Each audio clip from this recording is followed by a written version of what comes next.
Welcome to CATtheMinion YouTube channel. My name is Theresa, but you can call me Cat.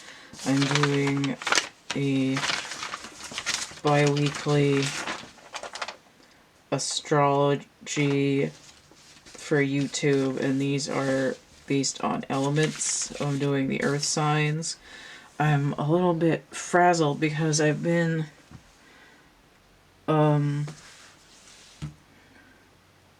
interrupted like 4 times trying to get this reading set up for the earth signs, and my light that's over there burnt out, and I grabbed another one and it's a lot brighter. Get a really bright one.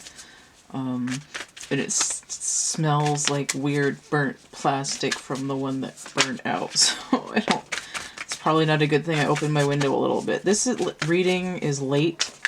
It's supposed to be out on my YouTube channel on the 17th, but I've been really sick. Well, not really. I've been sick for about a week, and I'm trying to get caught up now. So this is earth signs. So this is anybody who's got sun, moon, ascendant, Venus in either Capricorn, Taurus, or Virgo. If you're feeling the effects of Mercury in Libra, if you're still hanging on to some of that Virgo energy that we were just in, if you're feeling the Uranus retrograde in Taurus, if you're feeling Saturn retrograde and the other planets that are jammed all up in there in Capricorn, then this would be for you. Anything else interesting going on with the earth signs right now? I'm not sure, but if there is, this is the place to be for this reading. So I'm doing a double triptych door. I'm using the Wild Unknown Animal Spirits for the center card. I'm using my music deck that I made for the side cards. And I'm going to get one unifying card, and for that I'm going to be using the Dreams of Gaia Tarot. I feel nauseous because my stomach doesn't like what I put in it. I'm going to get a migraine from how bright that fucking thing is. It's a 100-watt LED bulb. I have no idea how long it's been since I changed that light, because the thing that was in there before was one of those twisty bulbs that lasts for a long time. Okay. Center panels. I'm going to check the focus and the positioning of the camera after I get these laid out. I'm gonna clean up my bush. I think this goes over here. No, I don't like that. I saw it, and it's messing me up, so I'm just going to put it back in. That's why I get screwed up when I see the cards. And it makes me second guess what I'm getting. I figure if it's meant to come out, it'll pop out again. I'm going to have to print a new one of these soon, but I don't think I can really afford to get more colored ink right now. Unless I start actually getting some income.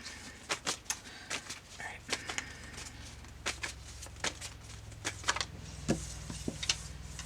Okay. So let us move the camera. Check the positioning of the skull.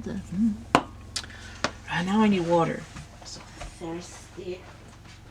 I'm thirsty in the camera. I should have gotten water while I was downstairs. God damn it. Okay.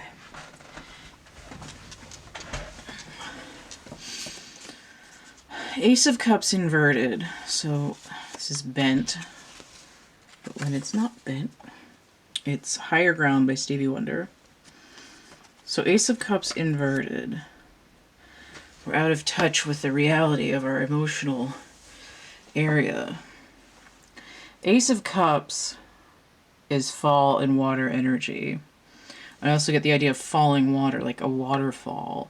I'm sort of drowning in the sea of love over here.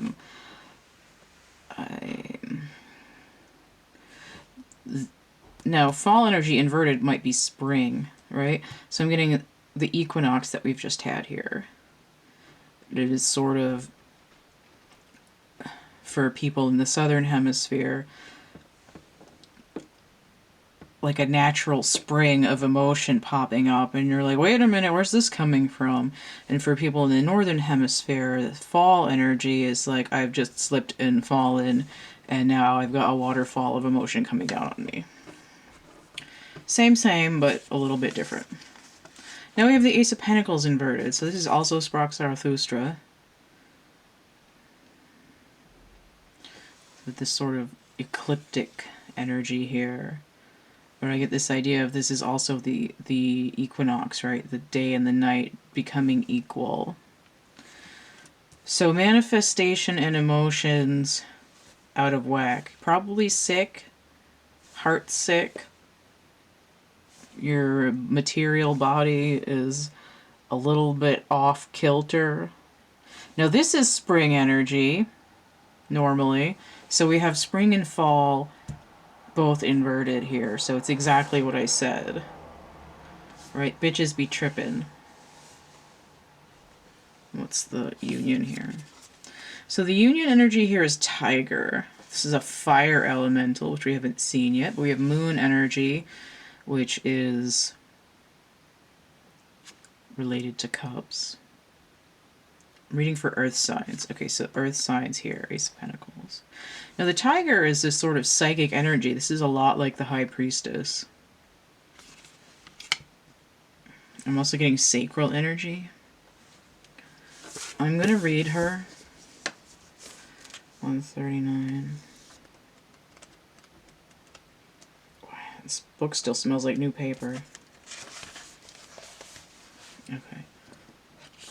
Lunar force, ease in darkness, feminine energy. Hunts at night, one with the silence, fearing nothing. Take in the wild darkness, allow the lunar forces to soothe and heal our spirits. Sensuality, receptivity, and devotion are all heightened in the midnight hour, and the tiger takes advantage of these boons. Spend some time in silence this evening, drinking in the potent calm. There's nothing to fear in the stillness except the awakening of your own power. Okay. Now it says, when in balance, passionate, strong, and sensual, but when out of balance, overstimulated.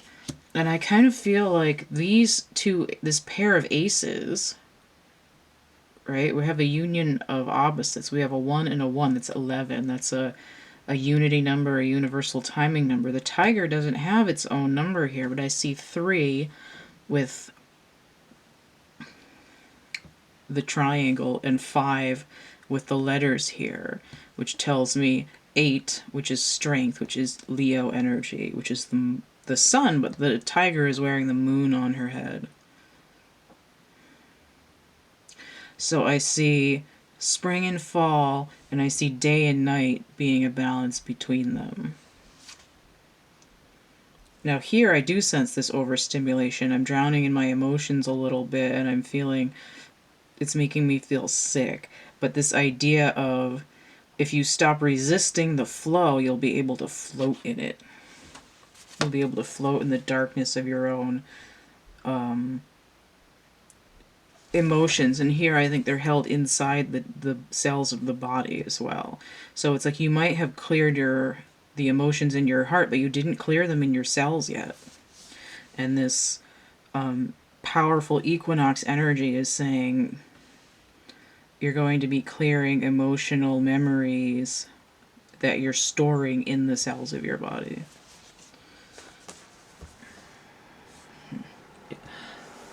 What they would call an engram, if they were calling it. I feel like this is blurry, but it doesn't look blurry. Okay, so the second pair, we have the 3 of Swords inverted. So this is Uninvited, Alanis Morissette. This is from the MTV Live album cover, because that's the version that I like the best. So 3 of Swords inverted. So this is a heartbreak card, but it's coming up in the mental, perceptive energy. And I mean, these are related to each other, but the energy is, my perception is that I am wounded, but inverted, it's I'm trying to overcome it. Three of Swords is Saturn in Libra. Okay, so we have Saturn retrograde, Capricorn energy acting on Libra, which is that Venus energy. I'm trying to balance it out. I'm doing the work in my head to balance out my emotions. I'm trying to overcome this pain. Somebody done me wrong and I'm trying to fix it. And now we have Six of Swords. Okay, so we're doubling the swords over here on this side. This is Bohemian Rhapsody. Six of Swords is Mercury and Aquarius. Okay. So right now, Mercury is over here in Libra. And Uranus is retrograde, which is weird because all of this sort of retrograde energy is here while this is upright. Now, if this were upside down, that would be we need to go deeper. But here, it's sort of like I'm throwing up, right? I don't need to dig into the wound because everything's coming out. This is I'm walking away from the bullshit, this energy. This is Six of Swords, right? I'm overcoming the pain. I'm putting it on the floor and I'm getting over it.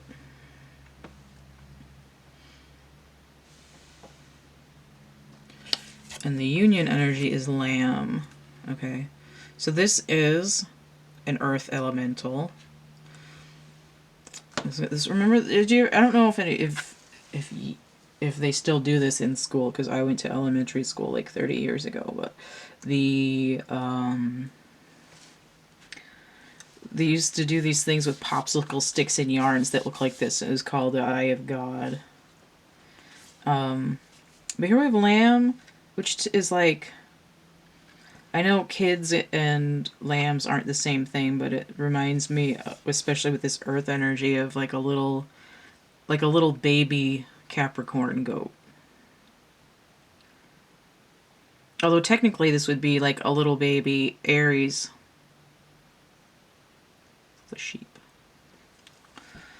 But I see the number 4 here, 4 letters, and this diamond-shaped design as well. And it gives me this idea of grounding and stability. But I'm going to read the lamb, because the lamb is sort of delicate and sensitive. Look at this. In spring, they say March comes in like a lion and out like a lamb. That's a tiger. People who think that lions and tigers are the same thing need to be bitch slapped.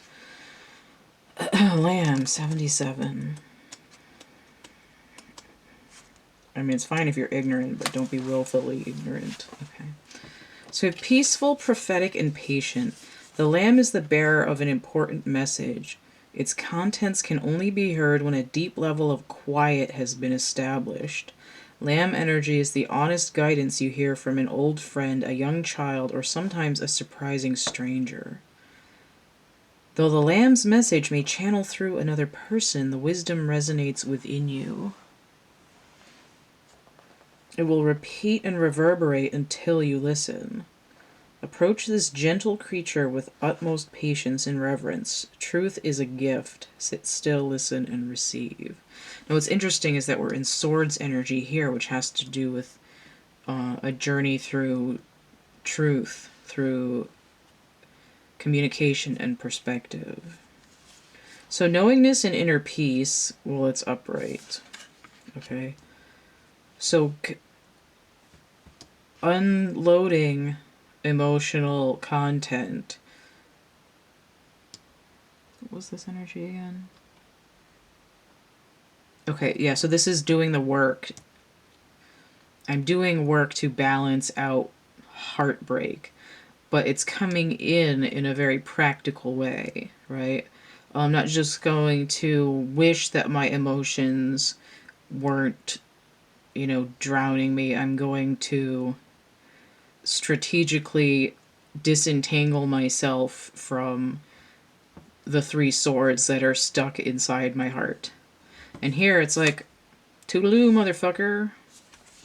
Now what I do see is I see a 4 number here because of the letters in the diagonal, and I see 10, completion, and then 3, this death transformative energy, right? So I'm overcoming this mental struggle in order to gain grounding, balance, patience, so that I can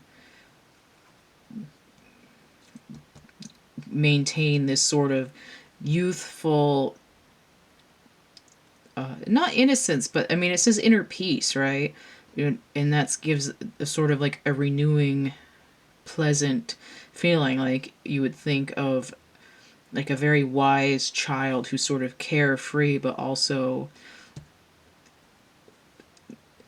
like knows what's coming in some way. They get this prophecy without emotionally being attached to an outcome.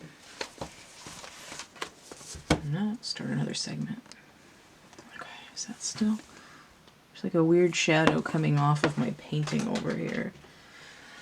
Alright, so my card for the unity between these. What the hell was the I forgot what the tiger was already. I read it. I listened to myself reading it. And then it went right the hell out my head. Oh, okay. It was the being alright while being sort of in this underground element of learning to be alright in the darkness of your own emotions. And here it's sort of like being in the darkness of the emotions stored in your own body, right? You're hunting for engrams so that you can release your body to fully ground into this prophetic energy. Freedom of body and mind. I had a card come out. I had a chunk fall off the top, and that's not what I wanted. Ha! The child. Okay. So I was saying this idea of having this energy of a child where it's like you're sort of carefree but also prophetic. In this deck, this child is replacing where the magician would go. But in the Syrian Starseed Tarot, the magician is called Indigo and is a slightly older child. But here is this idea of like a new growth within yourself, of sort of healing anything in your own inner child that has to do with these cellular memories of toxic emotional content. And this idea to sort of grow and flower in a way where you no longer feel jaded, right? Because 3 of Swords can be jading as well. I feel jaded, and I'm the one that jaded you. The Aerosmith. Okay. What did I have? 11 here, and then I have 9. So I also get 911. It's an emergency. And then I have 1, this sort of union here. If I had... Well, 9 and 2 is 11, breaks down to 2, plus the 1 breaks down to 3, which is a sort of triangular number of where I have the 2 opposites and then the unity. But it also breaks down to 3, which is Empress energy, which is nurturing, which is essentially what a child would need in order to be not jaded, but they would have this freedom of energy and freedom of mind. So there's this balance between releasing your inner child, but also sort of gaining this sort of youthful wonder of what your world can be. Right? Like, look, this is a brand new me, essentially. Right? You don't have to, like if I'm walking away from all the bullshit, I'm not necessarily going to forget it. Right? I'm not going to render myself ignorant and be not knowing anything. It's like I'm going to know that this situation exists, but also be able to sort of go on this knowledge bank, but also intuit with this grounded energy of like where I'm gonna go. So in here also I see this purple coloring here. It tells me crown energy and third eye energy as well. And the hummingbird here, in I believe in the mystical shaman oracle, represents a journey, or maybe in the animal spirit deck. Is there a hummingbird in here? Let me see if there's a hummingbird. Let's see. I know there's a nightingale, but I don't know if this has a hummingbird. I have a peacock. I could just check the air section instead of going through the whole. I think it's the mystical shaman that I'm thinking of that has a hummingbird that's for journeys. I'm just gonna skim through these. Oh, it does have a hummingbird. Okay. So here's this hummingbird on this child card. 1, 2, 3, 4, 5, 6, 7, 8, 9, 10, 11. Let me see what that is. 61. You're going on a long sea voyage. Positive, enthusiastic, spiritually resourceful. Endless well of energy and positivity. It's learned where to gather nectar and returns to these sources daily for nourishment and rejuvenation. The sacred elixir springs from many sources, but usually involves nature, creativity, and exploring spirituality. Okay, follow the way of the hummingbird and you cannot go wrong. Every droplet of life becomes sweet, every moment worth savoring. Okay, so this is smart and curious and loves to learn when it's upright, which is very much like this child energy and sort of ties in this idea of a springing a fountain of emotion where you didn't expect it out of the cells of your body and not in your heart chakra, and falling deeply into an emotional well that you didn't see. And also this idea of resolving the pain and gaining grounding and intuition. So all of this goes together. And again, I ended up with this 1 and then the number 11 from the 11 letters in hummingbird. So it has to do with balance and a little bit of justice, but also nurturing, and this idea of communicating with parts of yourself in order to gain this sort of reset and cleansing. All right, brand spanking new, like a baby. Do not hit your babies. Spanking is bad for you. That's what causes the engrams. Okay. And fetishes. Okay, so here we go. My battery's dying because I sucked the life out of it. If you want to get a personal reading, you can hit me up, thecatcamebackatcamp@gmail.com. This is still slightly out of focus. Nope. The complete list of readings I have and how much they are is in the description box of my infomercial, which is linked below this. I also have links to prints and merch and coloring books and actual art items with that information. If you have any questions, you can just email me. If you want to help contribute to my channel, you can come and hang out with me on Patreon, see some exclusive content, readings, and whatnot. You can also hit the tip jar, paypal.me/CATtheMinion. We also have Cash App and Venmo. I don't know why I said we. Like I got a mouse in my pocket. So don't forget to like, share, subscribe, comment. Check out my playlist tab, my discussion tab. If you want to see more astrology, I do have a playlist that's astrological age readings, and then the other stuff is going to be on Patreon. Yeah, so stay groovy, and we'll see you later. Bye.